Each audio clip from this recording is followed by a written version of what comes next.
Hello అండి, praise lord. Manohar David మరి మరొక వాక్యంతో మేము ముందుకు వచ్చాను. హెబ్రీ రాసిన పత్రిక 4:15 మనం ధ్యానించుకుందాము. మన ప్రధాన యాజకుడు మన బలహీనతలను మనతో సహానుభావంగా లేనివాడు కాడు, కానీ సమస్త విషయములలో మన వలె శోధింపబడెను, ఆయన పాపము లేనివాడిగా ఉండెను.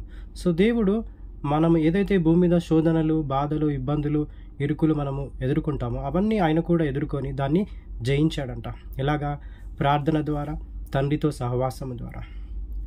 సో మనం కూడా ప్రార్థనలో, తండ్రితో సహవాసంలో ఎదుగుతాము, ఆయన ప్రేమలో ఎదుగుతాము, ప్రార్థనలో మనం ఎదుగుతాము. ఈ లోకంలో శ్రమలు ఉన్నాయి, కానీ దాన్ని మనం అధిగమిస్తామంట. హల్లెలూయా. మనకంటే ముందుగా వెళ్ళి మన కోసము ఆయన స్థలము సిద్ధపరిచాడంట. సో ఈరోజు నేను చెప్పాలనుకుంటున్నాను, దేవుడు మనకి దగ్గరగా ఉన్నాడు.